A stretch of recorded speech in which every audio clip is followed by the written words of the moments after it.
तो यहाँ पे टेम्प मेल पर हम जाते हैं, यहाँ पे ट्राई एक्मी पे जाते हैं, यहाँ पे यूजर नेम और पासवर्ड डालना है। तो मैं यहाँ करता हूँ क्लिक, और यहाँ क्लिक करने के बाद यहाँ पे यूजर नेम, ईमेल और पासवर्ड, और साइन अप कर दूंगा। साइन अप करने के बाद ये आपसे पूछेगा what is your experience level. तो आपने बिगिनर सेलेक्ट करना है और कंटिन्यू कर देना है। Why are you learning cyber security? To start a career in cyber security as a hobby, कुछ भी आप डाल सकते हो। मैं as a career in cyber security डाल रहा हूँ। ठीक है, उसके बाद मैं करता हूँ कंटिन्यू। कंटिन्यू करने के बाद आपके पास आएगा welcome to try hack me, choose your learning path, pre security, offensive pen testing, या फिर आपका साइबर डिफेंस। तो आप कुछ भी ले सकते हो। तो मैं अभी यहाँ पे प्री सिक्योरिटी चूज करके बस आ जाता हूँ। यहाँ आने के बाद आपको क्या करना है, वापस डैशबोर्ड पे जाना है, और डैशबोर्ड पे आपके पास आएगा please verify your email address. तो आपने अपने ईमेल एड्रेस को क्या कर लेना है, वेरीफाई। आपके ईमेल पे ये एक मैसेज भेजेगा, उस मैसेज को आपने क्लिक करना है और इसको वेरीफाई ईमेल पे क्लिक करना है। तो आपका account has been verified, your account has been verified हो चुका है। ठीक है, अब हमारा काम है कौन सी फाइल डाउनलोड करना, वीपीएन फाइल। तो मैं आपको सजेस्ट करूंगा कि जब भी आप ये सब चीजें चलाओ तो अपने ओपन वीपीएन को काले लिनक्स में ही चलाओ। उससे क्या होगा, बहुत सारी चीजें जो आपको लिनक्स पे यूज करनी पड़ेंगी। तो अगर आप काले लिनक्स यूज करते हो तो वो ज्यादा प्रॉफिटेबल है आपके लिए। तो आप काले लिनक्स में ही इसको ओपन करना, लॉग इन करना, उसके बाद यहाँ जाना और एक्सेस पे जाना। एक्सेस पे जाने के बाद यहाँ से आप डाउनलोड करना माई कॉन्फ़िगरेशन फाइल, और माई कॉन्फ़िगरेशन फाइल आपकी डाउनलोड हो जाएगी। ठीक है, तो ये मैं अपने इसको ओपन कर लेता हूँ मैं अपने लिनक्स मशीन में।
तो यहाँ से आप एक्सेस करेंगे, डाउनलोड माई कॉन्फ़िगरेशन फाइल पे क्लिक करना है, सेव। ठीक है, अगर आपको एरर आती है तो आप यहाँ से इसको चेंज कर लेना। यहाँ पे बहुत सारे हैं, आप उनमें से किसी एक को चूज कर सकते हो। ठीक है, उसके बाद आपने क्या करना है, टर्मिनल पे जाना है।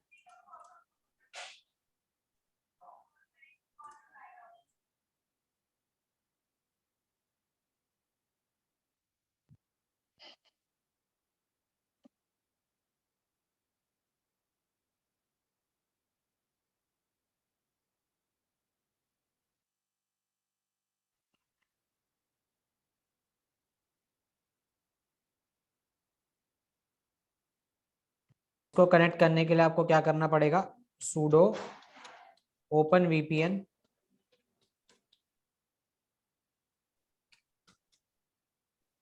मैपो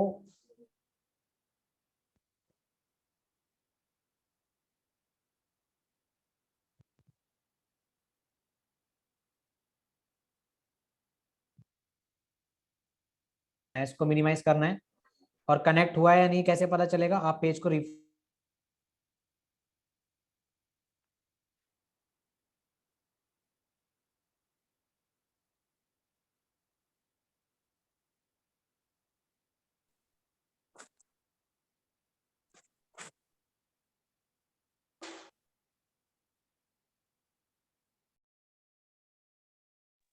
सर आवाज नहीं आ रही है। अच्छा, स्क्रीन अटक गई।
बसंत आवाज आ रही है?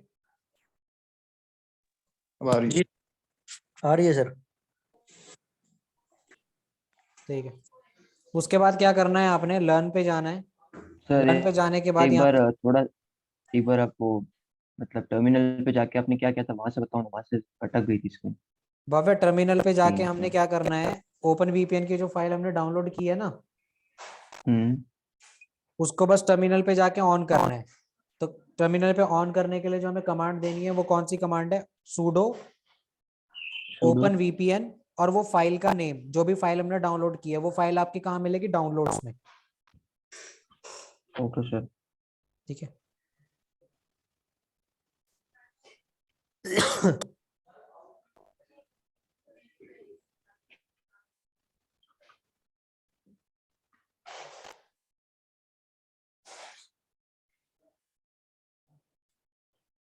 ठीक है, आगे चलते हैं।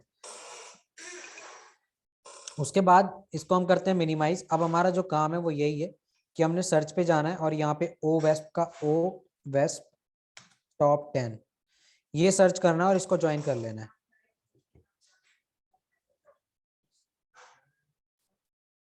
Join room.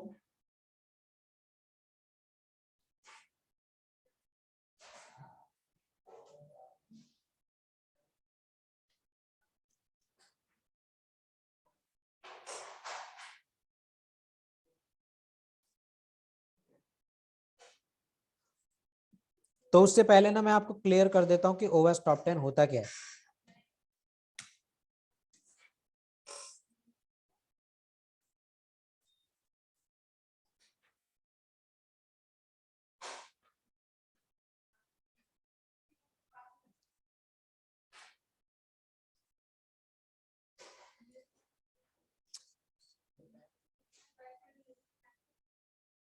तो बेसिकली ओवेस क्या है, ओवेस इसको हम बोलते हैं open web application security project. ये एक ऐसी ऑर्गेनाइजेशन है जो डेवलपर्स के लिए, रिसर्चर्स के लिए, हैकर्स के लिए हर साल, हर 2 से 3 साल में कुछ वल्नरेबिलिटी निकालती है, जिन्हें हम टॉप 10 वल्नरेबिलिटीज कहते हैं।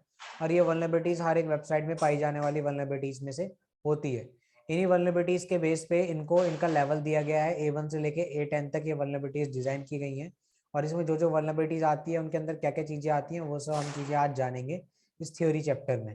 ठीक है। और सबसे पहले जो ओएस के टॉप 10 वल्नरेबिलिटी आई थी वो 2013 में आई थी, 2010 में आई थी और 2015 में आई थी। तो 2010 में आने के बाद 2013 में आई, 2013 के बाद 15 आई, 15 में 17 में आई और 17 के बाद अब सीधा 2021 की आई है। ठीक है। तो सबसे पहली वल्नरेबिलिटी होती है इंजेक्शन। अब इंजेक्शन वल्नरेबिलिटी क्या होती है, इंजेक्शन वल्नरेबिलिटी का मतलब होता है जब आप कोई भी इनसिक्योर कोड किसी वेबसाइट में, किसी प्रोग्राम में इंजेक्ट कर देते हो तो वो आपका इंजेक्शन नाम की वल्नरेबिलिटी में आता है। ठीक है। क्योंकि जो प्रोग्राम है वो कोड को पहचानने में सफिशिएंट ही नहीं होता, वो इस तरीके से एप्लीकेबल ही नहीं कर पाता कोड को, वो पहचान ही नहीं पाता कि ये कोड जो है वो किस तरीके से आ रहा है, इसमें किस तरीके की चीजें परफॉर्म हो रही हैं, ये सब चीजें। तो अटैकर जो होते हैं सर वो, हाँ जिसमें अभी, जैसे आपने वो परसों बताया था ना कि वो हैक्स प्लानिंग में करना है, तो मैंने वो हैक्स प्लानिंग में किया था, तो उसमें भी एसक्यूएल इंजेक्शन ही बताया था कि कैसे मतलब वो दूसरी ये चीज लिख के वो वेबसाइट को पता नहीं चले कि ऐसा आ रहा है। हाँ। तो ये सब आपका इंजेक्शन में आता है। अब इंजेक्शन में आपका एसक्यूएल इंजेक्शन हो सकता है, कमांड इंजेक्शन होता है। एसक्यूएल इंजेक्शन मतलब जो आपके वेबसाइट के डाटाबेस पर अटैक परफॉर्म करते हैं वो। कमांड इंजेक्शन आपका जो जो ऑपरेटिंग सिस्टम के लिनक्स की कमांड, विंडोज की कमांड आप सर्वर पे एग्जीक्यूट करा रहे हो। ठीक है। ये सब टाइप के इंजेक्शंस में आता है। फिर आता है ब्रोकन ऑथेंटिकेशन। तो ब्रोकन ऑथेंटिकेशन की जो वल्नरेबिलिटी होती है वो मैनेजमेंट, सेशन मैनेजमेंट और ऑथेंटिकेशन से रिलेटेड होती है। अगर आपके सेशन मैनेजमेंट में या फिर ऑथेंटिकेशन में कोई कमी हो, ठीक है, तो उसमें क्या होता है, सिक्योरिटी रिस्क आ जाता है। अगर अटैकर क्या आता है, इन वल्नरेबिलिटीज को नोटिस कर लेता है तो वो आइडेंटिफाई कर पाता है चीजों को। ठीक है। और वो लॉग इन करके किसी भी चीज को चेंज कर सकता है। मल्टी फैक्टर ऑथेंटिकेशन इससे बचने का सबसे बड़ा तरीका है। फिर आता है sensitive data exposure. Sensitive data exposure में क्या होता है कि अगर आपने किसी भी वेबसाइट का कोई भी डाटा अगर आपको शो हो रहा है, उसकी हिडन फाइल शो हो रही है, तो वो सेंसिटिव डाटा एक्सपोजर की वल्नरेबिलिटी में काउंट किया जाता है। ठीक है। एक्सएमएल एक्सटर्नल एंटिटी कौन सी होती है? एक्सएमएल एक्सटर्नल एंटिटी का इस्तेमाल एक अटैकर एक्सएमएल कंटेंट को चेंज करने में, वेबसाइट के पूरे स्ट्रक्चर को चेंज करने में इस्तेमाल कर सकता है। और ये सब हम प्रैक्टिकल आगे करके देखेंगे कि कैसे ये चीजें परफॉर्म की जाती हैं, कैसे ये चीजें काम करती हैं। ठीक है। एक्सएमएल एक्सटर्नल एंटिटी के बाद आपका आता है ब्रोकन एक्सेस कंट्रोल। तो ये जो ब्रोकन एक्सेस कंट्रोल की वल्नरेबिलिटी होती है, इस वल्नरेबिलिटी में क्या होता है कि अगर मान लो एक अटैकर अपने अकाउंट से लॉगिन करके बैठा, ठीक है, और अगर वो अटैकर दूसरे के अकाउंट में लॉगिन कर जाए अपने ही अकाउंट से, मतलब अगर आपने लॉगिन किया और जैसे वहां पे मान लो, मैं आपको एग्जांपल देता हूँ कि एक वेबसाइट थी,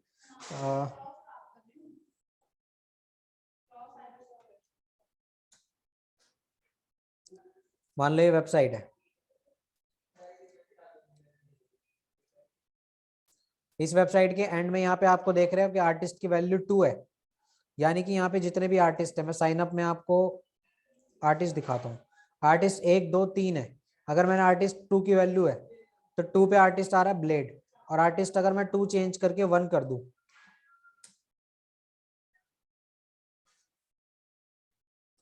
तो आप देख सकते हो आर्टिस्ट चेंज हो गया।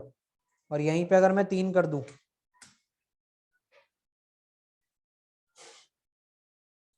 तो आर्टिस्ट चेंज हो गया।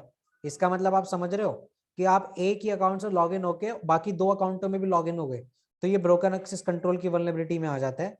ठीक है, तो ये सब प्रैक्टिकली हम इंप्लीमेंट करके देखेंगे कैसे ये चीजें काम कर रही हैं। फिर सिक्योरिटी मिसकॉन्फ़िगरेशन आता है। सिक्योरिटी मिसकॉन्फ़िगरेशन का मतलब है आपको कोई एरर मिल गई जिसके बेस पे आपने क्या किया, अटैक परफॉर्म कर दिया, आपको अंदाजा हो गया कि कैसे वो चीज हो सकती है, जिससे आपको सेंसिटिव डाटा मिल सकता है, साइट के लोकल एरियाज के बारे में पता चल गया। ये सब चीजें आपका सिक्योरिटी मिसकॉन्फ़िगरेशन में आ जाता है। फिर आता है cross site scripting. Cross site scripting आपकी 3 टाइप की होती है। पहला होता है रिफ्लेक्टेड, दूसरा होता है स्टोर्ड, और तीसरा होता है डाउन बेस्ड। रिफ्लेक्टेड मतलब जो आपके ब्राउजर में चलती है, स्टोर्ड मतलब जो सर्वर पे एग्जीक्यूट होती है, और डाउन बेस्ड दोनों का कॉम्बिनेशन हो सकती है, या कि किसी वेबसाइट का स्ट्रक्चर पूरा का पूरा चेंज करने के लिए इस्तेमाल की जा सकती है। तो क्रॉस साइट स्क्रिप्टिंग में ये आता है। फिर आता है इनसिक्योर डीसीरियलाइजेशन। डीसीरियलाइजेशन क्या है, बता सकता है कोई? No sir. बसंत, कोई आइडिया? नहीं सर।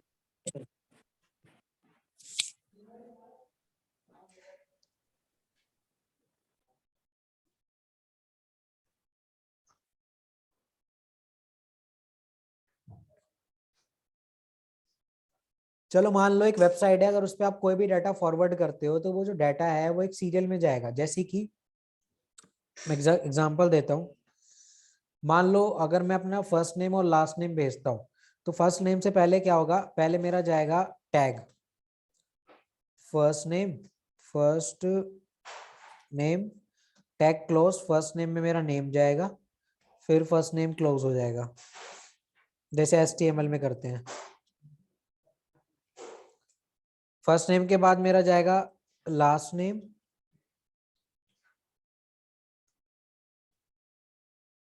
लास्ट नेम के बाद लास्ट नेम मेरा लास्ट नेम डालता हूं मैं, फिर लास्ट नेम को क्लोज,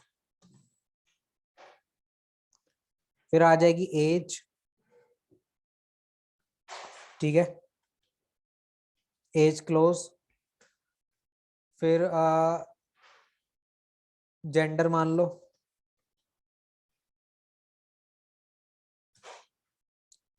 जेंडर क्लोज, ठीक है। तो ये जो कोड है ये एक सीरियल में जा रहा है, first name, last name, age, gender, ठीक है। ये सब चीजें क्या जा रही है, एक सीरियल में जा रही हैं। अब अटैकर डीसिलाइजेशन की प्रोसेस का अटैक ले सकता है। वो क्या कर सकता है कि इसी कोड के बीच में यहाँ पे कोई मॉलिशियस कोड डाल सकता है। मान लो कोई जावास्क्रिप्ट चला दी, स्क्रिप्ट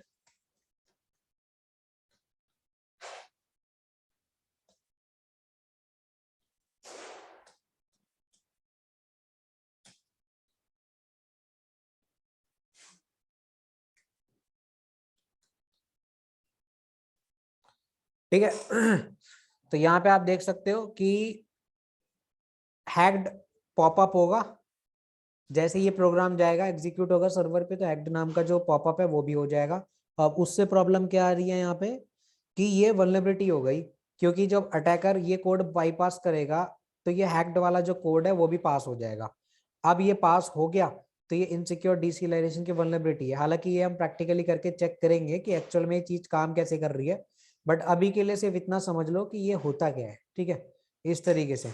दूसरा, using component with non vulnerabilities, ये सबसे इजी वल्नरेबिलिटी लगती है मेरे को, क्योंकि इसका एक रीजन ये है, मान लो आप वर्डप्रेस यूज कर रहे हो, अब वर्डप्रेस का जो वर्जन आप यूज कर रहे हो वो 7.0 है, ठीक है, वर्डप्रेस का 7.0 वर्जन यूज कर रहे हो, लेकिन मार्केट में अपडेटेड जो वर्जन है वो 10.0 है।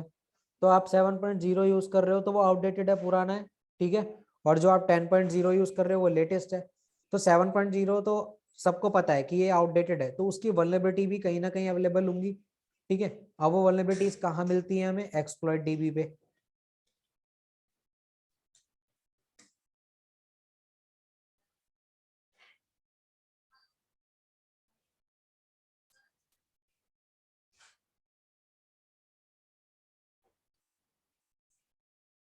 ठीक है, तो आप यहां देखो, एक मिनट, नेट थोड़ा सा स्लो चल रहा है।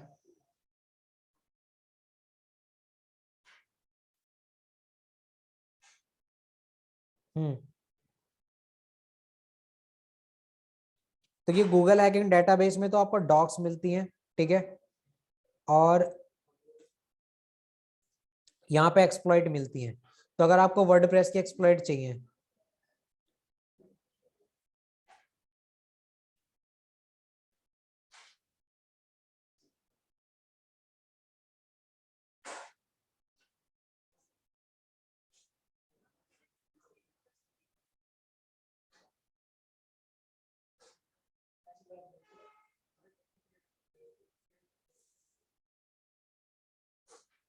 तो यहाँ पे मैं वर्डप्रेस लिख सकता हूँ।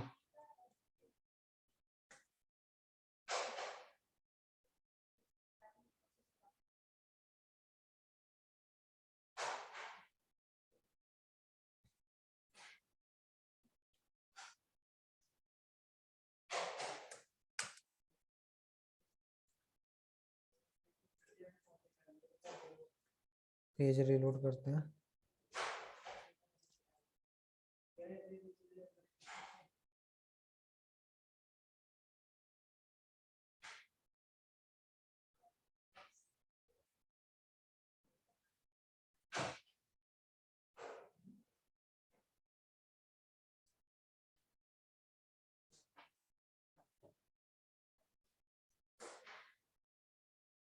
तो जैसे मैंने वर्डप्रेस डाला तो आप देख सकते हैं यहाँ पे वर्डप्रेस के एक्सप्लॉइट आ गए, ठीक है, आप देख सकते हो वर्डप्रेस 4.9.6 के एक्सप्लॉइट आ गए। यहाँ पे वर्डप्रेस प्लगइन्स की एक्सप्लॉइट हैं, यहाँ पर कॉन्टेक्ट फॉर्म जो होता है ईमेल के लिए उसमें एक्सप्लॉइट है, स्टोर्ड क्रॉस साइट स्क्रिप्टिंग है, ऑथेंटिकेटेड। तो ये सब क्या है, यहाँ से आपको और मिल सकते हैं, मैं आपको दिखाता हूँ। और ये गूगल हैकिंग डेटाबेस जो आप यहाँ पे इस्तेमाल कर सकते हो वो भी बहुत कमाल की चीज़ है, आप उससे बहुत सारी वल्नरेबिलिटीज निकाल सकते हो। जैसे मैंने ये निकाला है, अब ये क्या करेगा, वर्डप्रेस की वो सारी साइट्स निकाल के देगा जिनके यूआरएल में एक तो robot.txt वाली फाइल है, ठीक है, और फाइल टाइप उसका टेक्स्ट है, ठीक है। अब देखो यही चीज मैं आपको निकाल के दिखाता हूँ।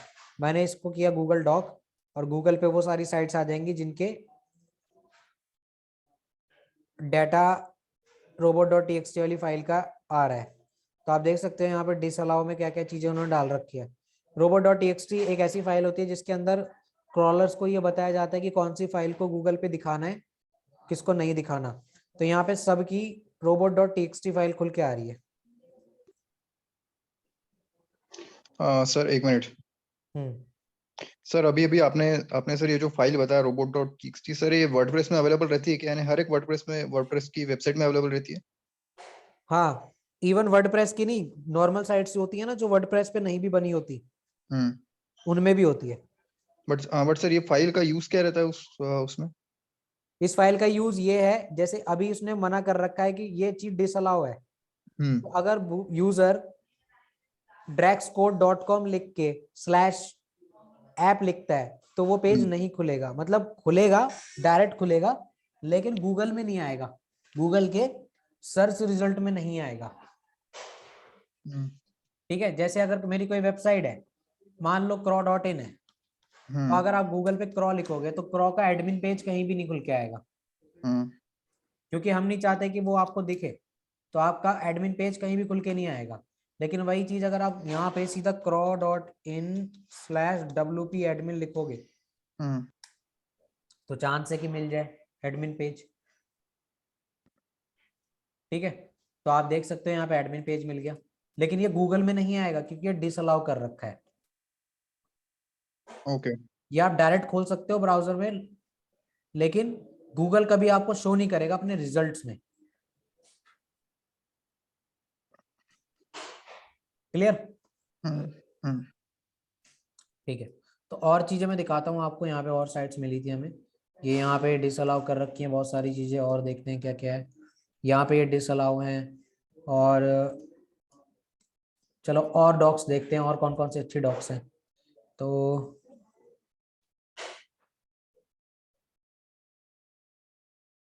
मैं बढ़ा लेता हूँ इसको 60।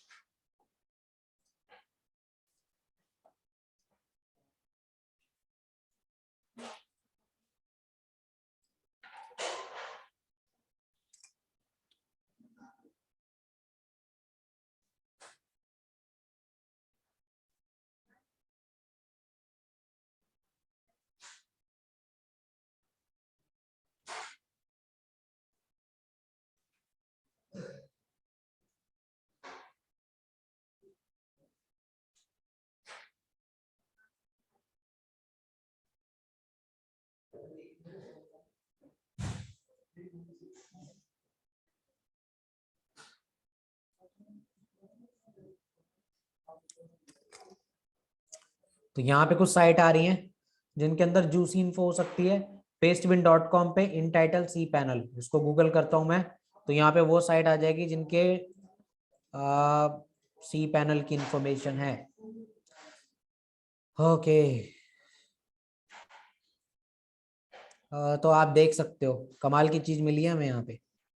ये है उस वेबसाइट का यूआरएल, हालांकि मैं लॉगिन नहीं करूंगा क्योंकि वो थोड़ा सा इलीगल हो जाएगा। तो मैं आपको दिखाता हूँ, premium65.webhosting.com सी पैनल नाम की ये वेबसाइट है, और इसके यूजर नेम पासवर्ड मिल रहे हैं हमें। ठीक है, यहाँ पे ये यूजर नेम ये पासवर्ड है, gaming-review.cpanel भी है, उसका यूजर नेम पासवर्ड भी है।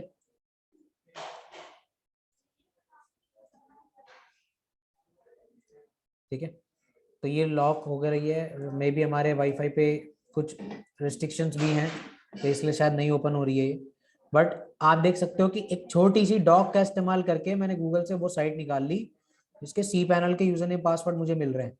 और ऐसी बहुत सारी साइट्स हैं, आप देख सकते हो, ये देखो बहुत साइट्स हैं।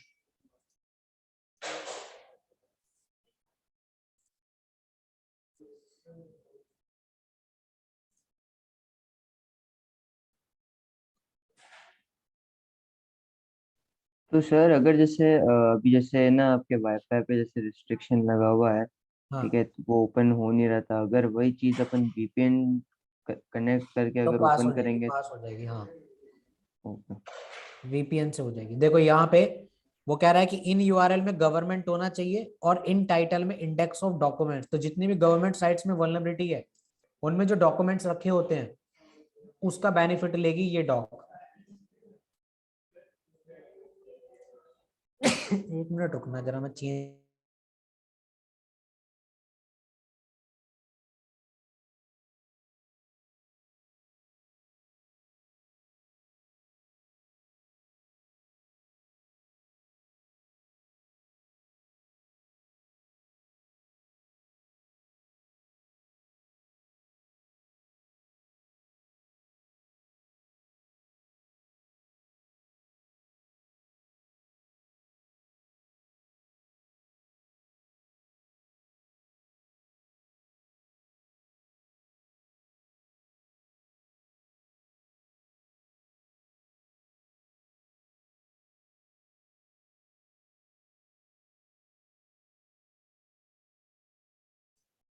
ठीक है, तो यहाँ पे अब इस डॉक का मैं इस्तेमाल करूंगा और देखता हूँ क्या मिलता है।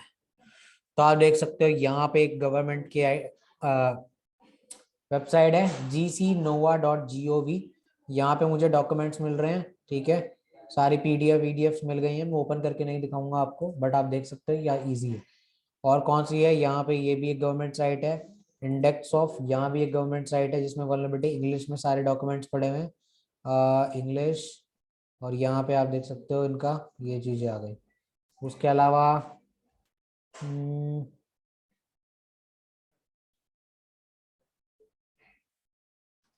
कुंडा डिस्ट्रिक्ट, मतलब अजीब सा नाम है कुछ ये, parliament.gov.gy। ठीक है, यहाँ देख सकते हो 2 डायरेक्टरी हैं यहाँ पे। तो यहाँ पे एक ये कॉलेज की है, यूमिया college.org। ठीक है, parent directory, departments of computer की सारी फाइल्स।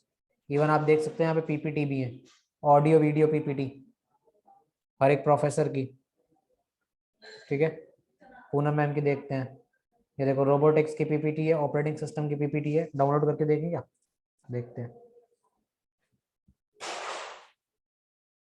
तो कोई अपने कॉलेज के लिए डाउनलोड मत करना, यहाँ से कभी कर लो।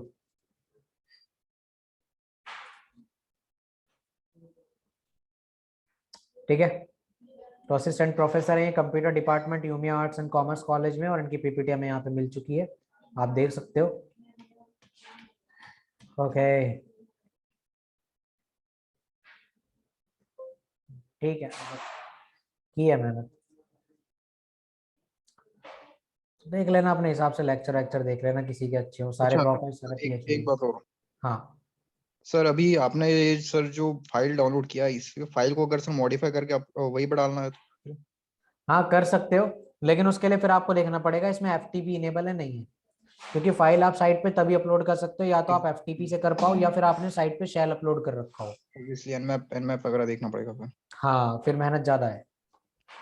ठीक है, तो इस तरीके से आप चीजें कर सकते हो। और मैं 1-2 चीजें और दिखा देता हूँ। एडमिन पासवर्ड, ओके ये भी सही लग रही है मुझे।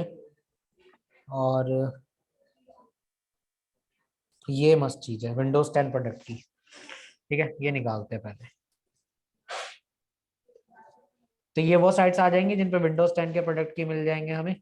आप देख सकते हो विंडोज 10 के अलग अलग प्रोडक्ट की मिल रहे हैं, यहाँ भी अलग अलग प्रोडक्ट की हैं, यहाँ भी, इवन यहाँ भी। तो बहुत सारे ऐसी चीजें जो आपको मिल रही हैं। उसके अलावा और अगर हम चलें तो यहाँ चलते हैं, ये आ गए guest admin password for website iroot.admin password. ये देखो कमाल की चीज देख रहे हो, कॉमन पासवर्ड रख रखे हैं लोगों ने, admin admin admin admin admin 1 2 3 4 5 6। किसी एक पे ओपन करके जाके देखते हैं, लॉगिन नहीं करेंगे, बस हम वेबसाइट चेक कर रहे हैं। ठीक है, तो आप देख सकते हो ये थोड़ी सी लैंग्वेज कुछ अजीब है। कह रहा है your product editing process are done from the panel, you follow your orders. Okay, ये यहाँ पे आ गया, इसका एडमिन नहीं है यहाँ पे। इंडेक्स वाली फाइल दे रखी है, एडमिन नहीं दे रखी। तो ये देखो यहाँ पे ये एक वेबसाइट है mcstone.co.in, और इसका पासवर्ड भी दे रखा है। ओके, ये यहाँ पे ये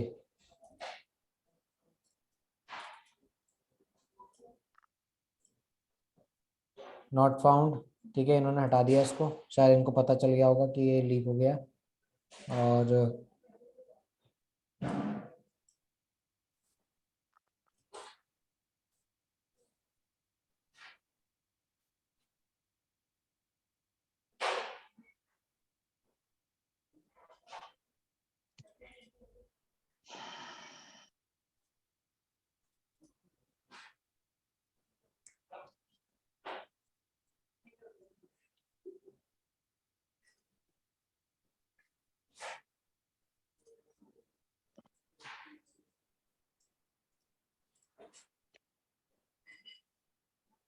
ये भी नहीं चल रहा है। तो वही है, जब हम वल्नरेबिलिटीज की बात करते हैं तो कुछ हमें चालू भी चीजें मिलती हैं, कुछ नहीं भी मिलती हैं। तो वो हमारा लक है कि हमें कौन सी चीज मिल गई इजी वे में जो अच्छे से काम कर रही है, और कुछ ऐसे भी मिल जाती हैं जो इश्यूज देती हैं। ये मिल गया हमें, ये हमारा काम का है। ये देख सकते हो मैनेजर नेम और पासवर्ड, और इसका यूजर नेम पासवर्ड एडमिन और 1 2 3 4 5 6 है।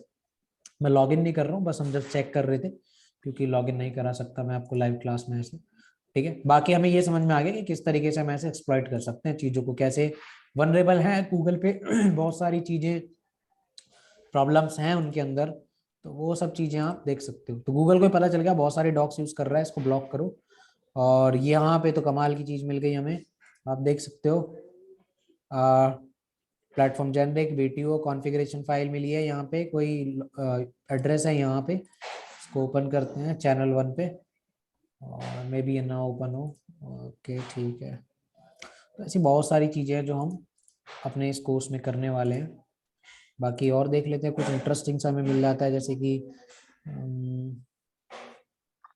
Index of DCI camera. ये भी बहुत कमाल की चीज़ है कि जो फोटोज होती हैं जो गूगल पे आ जाती हैं, लोगों की पता ही नहीं चलता उन्हें, एफटीपी ओपन होता है उनका, हम उनके कैमरा फाइल्स को भी देख सकते हैं। देख रहे हो आप, ये देखो, मैं आपको चला, पता नहीं ये क्या हो सकता है, मैं चला नहीं रहा हूँ क्योंकि अनशन चीज़ें भी निकल सकती हैं। तो थोड़ा फोटोज को ही देख लेते हैं, ये जेपीजी फाइल है, इसको ओपन करके देख लेते हैं। ओके, तो ये कहीं घर वर की फोटो है इनकी, ठीक है। ओके, और 2021 की हैं फोटोज, अभी 12/4/2021 की। तो इनको पता नहीं है शायद, इनकी वजह से इनके कैमरा को एफटीपी पे डला हुआ है, इनका सिस्टम एफटीपी पे होगा और वहीं से सारी फोटोज आ गई हैं। भाई साहब को फोटोग्राफी का शौक है आई थिंक, और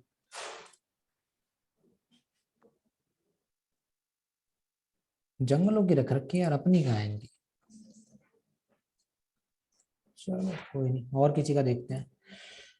यहाँ पे हमें ये मिला है, इसका तो देखते मतलब ये वैसे ही वो करते हैं, जैसे अब कोई डार्क वेब पे चला गया तो उनकी फोटोज वगैरह हाँ, उन्हें भी वैसे। नहीं पता होता हमारे साथ क्या हो गया ये। ओके। ठीक है, तो अनप्रोटेक्टेड इंटरनेट यूज कर रहे हैं, चीजें हो गई उनसे, उन्हें खुद नहीं पता हमारा कहाँ पे लीक हो गया डाटा, बस यूज कर रहे हैं नॉर्मली। अब ऐसी चीजों से ये लोग फंस जाते हैं। ठीक है, तो ऐसी बहुत सारी चीजें हैं, तो आप देख सकते हो ऐसी बहुत सारी चीजें जो हम अपने इसमें करने वाले हैं, और यहाँ पे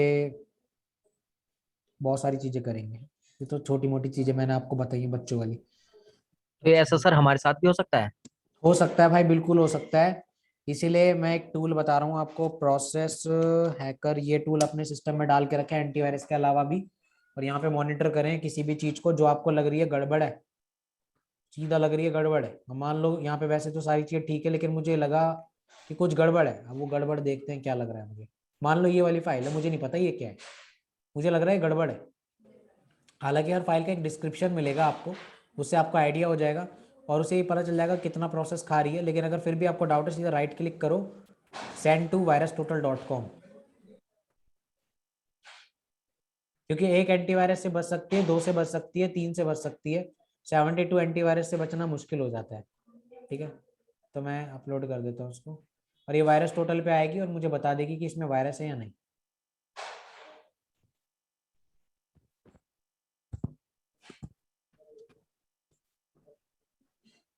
तो किसी भी एंटीवायरस ने इसको नहीं पकड़ा, इट मींस मतलब श्योरिटी है 99% की ये फाइल मॉलिशियस नहीं है। ठीक है, ठीक है।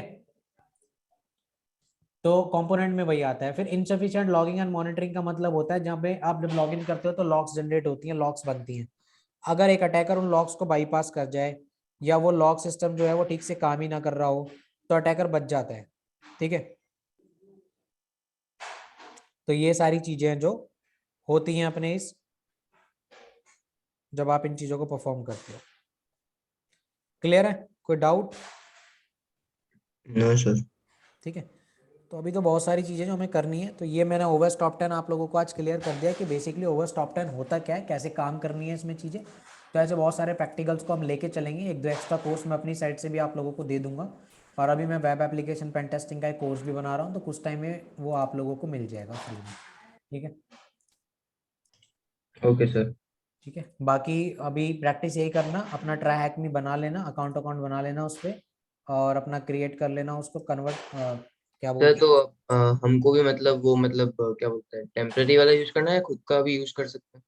क्या। ईमेल आईडी वगैरह? हाँ अपना यूज करो आप। मैं तो इसलिए ट्रैम्प यूज कर रहा हूँ क्योंकि मेरा भरा हुआ है ऑलरेडी ट्राई हैकमी।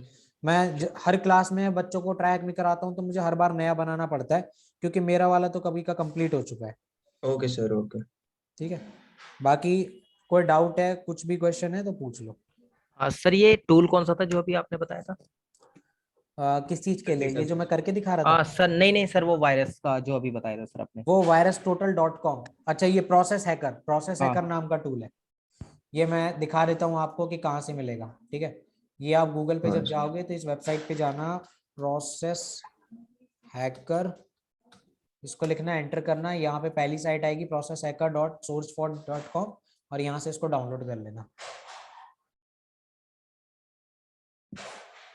ठीक है तो सर अपन अगर जब ये डाउनलोड हो जाएगा तब मतलब वो फायरवॉल वगैरह वो ज्यादा अच्छा काम करता है फिर ये?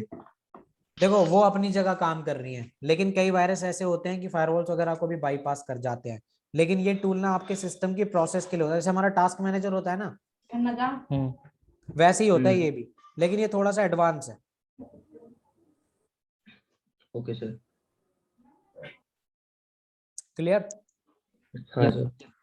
ठीक है, तो अभी फिलहाल इतना करना, फिर कल से हम प्रैक्टिकल स्टार्ट कर देंगे। अच्छा सर, बस इनफ हो गई क्लास अब आज की? हाँ भाई। तो सर रिकॉर्डिंग ऑफ कर दीजिए। ठीक है, 1 मिनट।